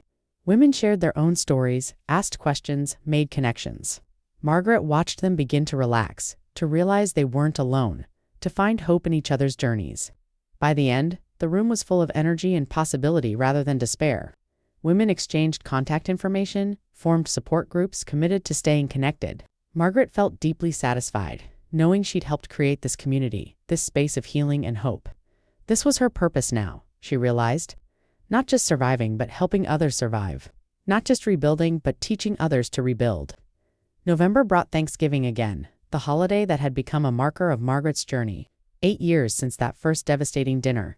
7 years since she'd started celebrating with Gloria and Richard. 5 years since she'd married James. The progression was clear, the growth undeniable. As they gathered around the table, Margaret looked at each face and felt overwhelming gratitude. Her children, healthy and happy. Her grandchildren, growing and thriving. Her husband, steady and loving. Her in-laws choosing her despite everything. Her friends standing with her through it all. Richard stood to give the blessing. But before he could begin, Margaret found herself speaking. "I need to say something," she said, her voice clear and strong. 8 years ago, I sat at a different table and heard words that shattered my world. I thought my life was ending. I thought I'd lost everything." She paused, gathering her thoughts. "But I hadn't lost everything. I'd lost the illusion of what my life was, and in losing that illusion, I found the reality of who I actually am. Found this family, this love, this purpose. So today, I'm grateful, even for that terrible dinner, because it set me free." Tears flowed around the table, but they were good tears, healing tears. Gloria reached across to squeeze Margaret's hand. James pulled her close. Her children looked at her with pride and love. "You're the strongest person I know, Mom," Rachel said.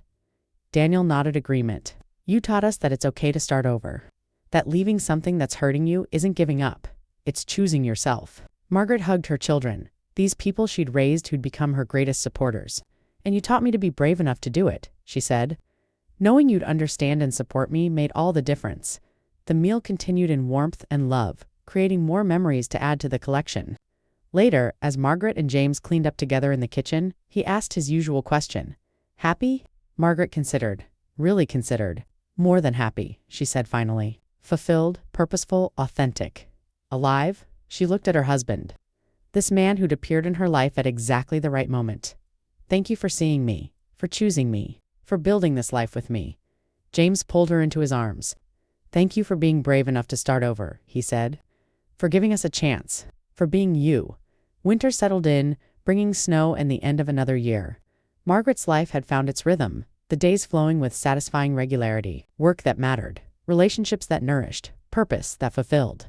She'd rebuilt her life from the ground up and discovered it was possible to create something better than what had been destroyed. Not because she'd found a better partner, though James was wonderful, but because she'd found herself. And from that foundation of self-knowledge and self-respect, everything else had grown. As the new year approached, Margaret made a decision. She would step back from some of her speaking engagements, create more space in her life for quiet and rest and presence. She'd been running hard for 8 years, processing and healing and helping others. Now she wanted to simply be, to enjoy her garden and her grandchildren and her marriage without always performing or producing or teaching. She'd given enough of herself to the public. It was time to focus more on private joys, personal connections, simple pleasures. James fully supported this decision. "You've earned the right to do less," he said. "You've helped so many people. Now it's okay to just live." Margaret appreciated his understanding, his lack of pressure to maintain the pace she'd set. This was another way James was different from David. He supported her choices without agenda, wanted her happiness without needing to control how that happiness looked. It was liberating being with someone who truly saw and valued her. Spring arrived with its usual promise, Margaret's garden bursting into bloom once again. 9 years since that dinner, 9 years of transformation and growth and becoming. Margaret worked in the soil, planting and tending, feeling grounded and at peace. Her life wasn't perfect. No life was. But it was authentically hers, built on her terms, reflecting her values. And that made all the difference. She'd learned that perfection wasn't the goal. Authenticity was. Presence was. Choosing yourself again and again was. On the actual anniversary of that dinner, Margaret did something she'd never done before. She took out her journal and wrote a letter. Not to David, not to her younger self, but to that version of Margaret who'd sat at the dinner table 9 years ago and heard devastating words. "Dear Margaret," she wrote, "I know you're in shock right now. I know you feel like your world is ending, and in a way it is. But that ending is also a beginning. It's going to be hard. Harder than you can imagine. You're going to question everything, doubt yourself. Wonder if you can survive. But I'm writing from 9 years in your future to tell you that you can. You will. You'll do more than survive, you'll thrive. You'll discover who you are underneath the roles you've been playing. You'll find courage you didn't know you possessed. You'll build a life more authentic and fulfilling than anything you've known. So sit with your pain, feel your feelings, grieve what you're losing. But know that on the other side of this grief is a version of you that's stronger, clearer, more yourself than you've ever been. Trust the process. Trust yourself. You've got this. I know, because I'm you, and I did it. She signed it and filed it away. A message to her past that was also a message to anyone in her past position. Summer brought its familiar pleasures. Grandchildren visiting, garden parties, quiet evenings on the porch. Margaret had achieved what she'd been seeking all along, not happiness. Exactly, though she was happy, but peace. The kind of deep, settled peace that comes from living in alignment with your values, from building a life that reflects who you actually are rather than who you think you should be, from choosing yourself without apology or guilt. It had taken devastation to find this peace, but she wouldn't trade it for anything. In August, Margaret received a surprising invitation. A women's college wanted her to teach a course on life transition and reinvention. Not permanently, just as a visiting lecturer for one semester. Margaret was tempted. Teaching had always interested her, and this felt like a natural extension of her work. She discussed it with James, with her boss at the library, with her children. Everyone encouraged her to try it. "You're a natural teacher," Rachel said, "and your perspective is so valuable. You should share it with the next generation." So Margaret agreed, excited and nervous about this new adventure. Fall arrived with its usual beauty, and with it Margaret's first semester of teaching. The students were mostly in their 20s, decades away from divorce or major life transition. But they were hungry for her message nonetheless. Hungry to hear that it was okay to change course, to start over, to choose differently than they'd originally planned. Margaret loved the work, the discussions, the energy of young minds engaging with difficult questions. She felt alive in a new way, challenged and stimulated. This was another gift from that terrible dinner 9 years ago, the discovery of talents and passions she'd never known she possessed. The semester flew by, and Margaret found herself considering making the teaching position permanent. The college was open to it. Her boss at the library supported whatever she decided. James encouraged her to follow her passion. But Margaret took her time deciding, not rushing the choice, weighing all factors carefully. She'd learned to trust her own decision-making process, to not let others' expectations drive her choices. Whatever she decided would be right because she'd made it consciously, with full awareness of her needs and desires. By Thanksgiving, she'd made her choice. She would teach one course per semester while maintaining a part-time position at the library. The best of both worlds: variety and intellectual stimulation from teaching, community connection, and practical support from the library. It felt balanced and sustainable, challenging without being overwhelming. As she announced her decision to the family over Thanksgiving dinner, everyone raised their glasses in celebration. 2 new adventures. Gloria toasted. To Margaret, who keeps growing and evolving and teaching us all how it's done. Winter arrived with snow and reflection. Margaret's book had been out for years now, helping thousands of women navigate divorce and life transition. Her documentary had reached millions, sharing her story with a global audience. Her teaching was shaping young minds, helping them think about life and change and resilience. Her library programs continued to provide community support and resources. She'd taken her pain and turned it into purpose, her trauma into teaching.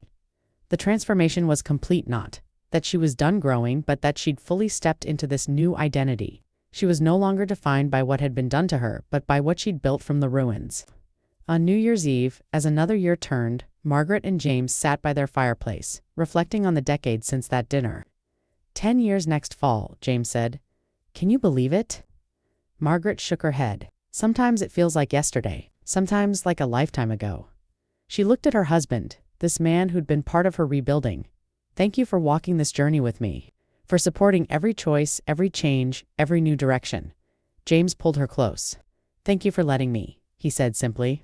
And they sat together in comfortable silence, to people who'd found each other in the aftermath of loss, building a life of purpose and meaning and love. The new year brought a surprise. Margaret was invited to give a TED Talk about resilience and reinvention.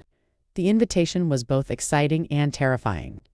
TED Talks reached massive audiences, had significant impact, could amplify her message exponentially. But they also required vulnerability and exposure on a scale Margaret wasn't sure she was ready for. She discussed it with James, with her children, with Linda. Everyone encouraged her to do it. Your story needs to be told on the biggest stages possible, Rachel said. Think of all the women you could help. Margaret prepared for months, crafting her talk carefully, choosing her words with precision. She wanted to honor her journey while providing practical takeaways. She wanted to be vulnerable without being exploitative, honest without being bitter. It was a delicate balance, but she felt she'd found it. The day of the talk arrived in June, and Margaret stood backstage, feeling more nervous than she'd felt in years. But when she walked onto that red circle, faced that audience, she felt something shift. This was her purpose. This was why she'd survived and rebuilt. To stand here and tell other women it was possible, the talk went viral within days, viewed millions of times across platforms. Margaret's inbox flooded with messages from women around the world, sharing their own stories, thanking her for her courage, asking for guidance. The response was overwhelming, but also deeply gratifying. Her story was resonating, providing hope, inspiring change. She'd turned her worst moment into something meaningful, her deepest pain into purpose. The transformation was complete, not that her journey was over, but that she'd fully stepped into her role as teacher and guide. Summer passed in a blur of opportunities and requests. Podcasts wanted to interview her. Magazines wanted to profile her. Conferences wanted her to keynote. Margaret was selective, choosing opportunities that aligned with her values and allowed her to share her message authentically. She was learning to manage the demands of semi-public life while protecting her privacy and energy. It was a balance, but she was getting better at it. James helped, serving as her sounding board and reality check, keeping her grounded when everything felt overwhelming. In August, Margaret celebrated her 60th birthday with a massive party in her garden. Family and friends filled the space, 3 generations celebrating together. Margaret looked around at what she'd built, not just the physical garden, but the community, the relationships, the life. 60 years old, Linda said, raising her glass. And just getting started. Margaret laughed, but it was true. She didn't feel old or done. She felt alive and engaged, purposeful and passionate. Age was just a number. What mattered was how you spent your time, what you built, who you loved, how you showed up. Fall arrived with its familiar beauty, marking 10 years since that dinner. A full decade of transformation and growth and becoming. Margaret decided to mark the occasion with a special workshop at the library, inviting women she'd worked with over the years to share their own stories of reinvention. The room filled with women of all ages, each with their own journey of loss and rebuilding. They spoke for hours, sharing struggles and triumphs, offering support and inspiration. By the end, there wasn't a dry eye in the room. "This is what community looks like," Margaret said, closing the workshop. "Supporting each other through the hard times, celebrating each other through the good times. We're not alone in this. We never have to be alone." On the actual anniversary, Margaret spent the day quietly. She woke early, made coffee, sat in her garden as the sun rose. She thought about that woman sitting at a dinner table 10 years ago, hearing words that would change her life forever. She sent love to that version of herself, confused, hurt, but already beginning to summon the clarity that would save her. "Thank you," she whispered to her past self, "for being brave, for choosing yourself, for doing the hard work of rebuilding. Everything I have now, I have because of your courage." James found her there, brought her a fresh cup of coffee, sat beside her in comfortable silence. After a while, Margaret spoke. 10 years, she said. "It feels significant, like a chapter closing and a new one beginning." James took her hand. "What does the new chapter look like?" he asked. Margaret smiled. "I don't know yet, but I'm excited to find out." They sat together watching the garden bloom, and Margaret felt deeply at peace. The journey from that dinner to this moment had been long and hard and beautiful, and she was grateful for every step. Thanksgiving brought the usual gathering, even larger now with more grandchildren and extended family. As they sat down to dinner, Margaret looked around the table and felt overwhelmed with gratitude. These people, this life, this second chance, all hard won and precious. Gloria asked her to say grace, and Margaret stood looking at each beloved face. 10 years ago, she began, "I thought my life was ending. I couldn't see how I'd survive, much less thrive. But you all showed me how. By standing with me, by believing in me, by loving me through the hard times and celebrating with me through the good times." She paused, emotion thick in her throat. "I'm grateful for the breaking, because it led to the rebuilding. I'm grateful for the ending because it led to this beginning. I'm grateful for the loss because it led me to find myself. And I'm grateful for all of you for choosing to be part of my journey, for being my family in every way that matters." So today, as we give thanks, I want you to know how deeply thankful I am for all of it. For all of you, for this wild, precious life we're building together. Everyone raised their glasses, tears flowing freely, love palpable in the room. Winter settled in, bringing the end of another year and the beginning of a new decade in Margaret's journey. She'd rebuilt her life completely, from the ashes of betrayal to the solid foundation of self-knowledge and authentic living. She'd helped hundreds, maybe thousands of women through her books and talks and programs and teaching. She'd created a legacy of resilience and hope, and she'd found love again. Real love, the kind built on mutual respect and genuine partnership.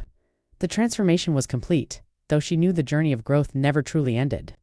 As another New Year's Eve approached, Margaret reflected on the decade ahead. She'd turned 70 before it ended, a milestone that didn't frighten her the way it might have in her old life. She was excited about aging, about continuing to grow and learn and evolve. She had grandchildren to watch grow up, students to teach, women to support, books to write, gardens to tend. She had James by her side, her children's love and respect, friendships that sustained her, purpose that fulfilled her. She had everything that mattered because she'd had the courage to choose herself when it counted most. On New Year's Eve, Margaret and James hosted a small gathering, just family and close friends, the people who'd been with her through it all. At midnight, as they counted down together, Margaret felt a profound sense of completion. Not that her life was over, but that this chapter, the rebuilding chapter, was complete. She'd done the hard work. She'd transformed herself and her life. Now she got to live it, fully and joyfully, surrounded by people she loved and work that mattered. As the clock struck midnight, she kissed her husband and felt nothing but gratitude and joy and hope for whatever came next. The new year brought new projects and opportunities, but also a commitment to balance and presence. Margaret had learned to say no, to protect her time and energy, to prioritize what truly mattered. She taught her course, ran her library programs, wrote articles, and gave occasional talks. But she also spent long mornings in her garden, lazy afternoons with grandchildren, quiet evenings with James. She'd learned that success wasn't about doing more or being more. It was about being present for your own life, showing up fully for the moments that mattered, building a life aligned with your deepest values. Spring arrived with its usual promise. Margaret's garden more magnificent than ever after a decade of patient tending.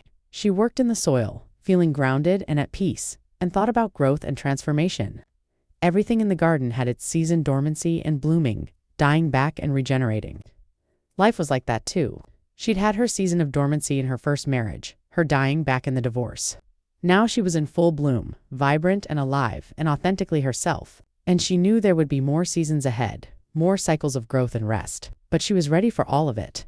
Whatever came in May, Margaret received an honor she'd never expected. The women's college where she taught named her Professor Emeritus, recognizing her contribution to their community despite her relatively short tenure. At the ceremony, the college president spoke about Margaret's impact. She teaches us that it's never too late to reinvent yourself. That courage comes in many forms. That resilience is built through small daily choices to keep going. That authenticity matters more than perfection. Margaret stood to accept the honor with tears in her eyes. Thinking about how far she'd come from that dinner table 11 years ago, summer brought its familiar pleasures, made sweeter by Margaret's growing awareness of time's passage. She wasn't worried about aging or mortality, but she was increasingly conscious of making each moment count. She lingered over meals with family, really listened when people spoke. Noticed the small beauties, a hummingbird at the feeder, the smell of roses, a grandchild's laugh. She'd spent too many years sleepwalking through her life. Now she was wide awake, present for everything, savoring the gift of this second chance she'd fought so hard to claim. In August, Margaret started writing a third book. Not about divorce or reinvention, but about presence and gratitude and living authentically at any age. It poured out of her a synthesis of everything she'd learned over her journey. She wrote about the importance of choosing yourself, of building a life aligned with your values, of finding purpose in service to others. She wrote about love and loss, courage and fear, breaking and rebuilding. She wrote about what she knew, what she'd lived, what she wanted others to know was possible. Fall arrived with its usual beauty, painting the world in amber and crimson. 11 years since that dinner, more than a decade of transformation and growth and becoming, Margaret stood in her garden one October morning and felt a profound sense of completion. Not that her story was over, but that she'd fully stepped into who she was meant to be. She'd survived devastation and rebuilt herself stronger. She'd turned pain into purpose, trauma into teaching. She'd helped others while continuing to help herself.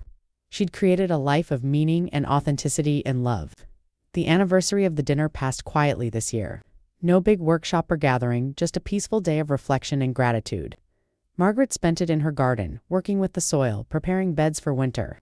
As she worked, she thought about that moment 11 years ago, how she'd responded with calm clarity even in crisis, how that clarity had saved her, guided her, sustained her through the hard work of rebuilding. She'd trusted herself when it mattered most, and that trust had been rewarded 1,000-fold. James found her in the garden at sunset, the sky painted pink and gold behind him. "What are you thinking about?" he asked, settling onto the bench beside her. "How grateful I am," Margaret said honestly, "for all of it. even the hard parts that led me here. James took her hand, threading his fingers through hers. I'm grateful too, he said, for whatever combination of circumstances brought you into my life. For your courage and strength and heart. For choosing to try again with me. They sat together in comfortable silence, two people who'd found each other in the aftermath of loss, watching the sun set on another day, another year, another chapter. Thanksgiving brought the usual gathering. Now so large it spilled from the dining room into the living room, multiple tables pushed together to accommodate everyone.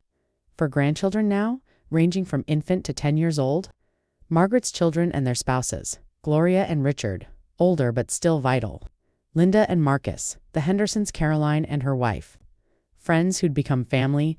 As they gathered to give thanks, Margaret felt her heart might burst from the fullness of it all. This life, these people, this second chance, all precious beyond measure. Richard stood to give a toast, his voice thick with emotion. 11 years ago, Margaret showed us what grace under fire looks like, what strength in adversity looks like, what courage in crisis looks like. He looked directly at her, his eyes shining. She's been teaching us ever since. About resilience and reinvention. About choosing yourself and building a life that matters. About turning pain into purpose. He raised his glass to Margaret, who inspires us all to be braver, kinder, more authentic. We're better people for knowing you. Everyone raised their glasses and Margaret felt tears streaming down her face. But they were good tears, happy tears, grateful tears. She'd built this, she realized. Not just survived, but thrived. Not just rebuilt, but created something better than before.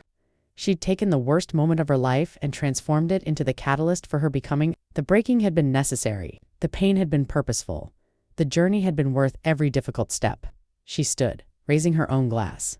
To all of you, she said, for standing with me, for loving me, for being my family. I couldn't have done any of this alone. Winter arrived, bringing snow and the end of another year. As Margaret and James sat by their fireplace on New Year's Eve, she reflected on the journey that had brought her here. 11 years from devastation to flourishing. 11 years of hard work and healing and growth. 11 years of building a life aligned with her deepest values and truest self. She'd made it. She'd done what she'd set out to do, rebuild herself and her life from the ground up. And the result was better than anything she could have imagined sitting at that dinner table so long ago. Happy? James asked his usual question. Margaret smiled, looking into his kind face. More than happy, she said. Content, fulfilled, at peace, alive. She took his hand. I never thought I'd feel this way. When David made that announcement, I thought my life was over. But it wasn't over. It was just beginning. James kissed her hand gently. And what a beautiful beginning it's been, he said. They toasted the new year together, and Margaret felt ready for whatever came next. She'd proven to herself she could survive anything, rebuild from nothing, create beauty from ashes. The future held no fear, only possibility.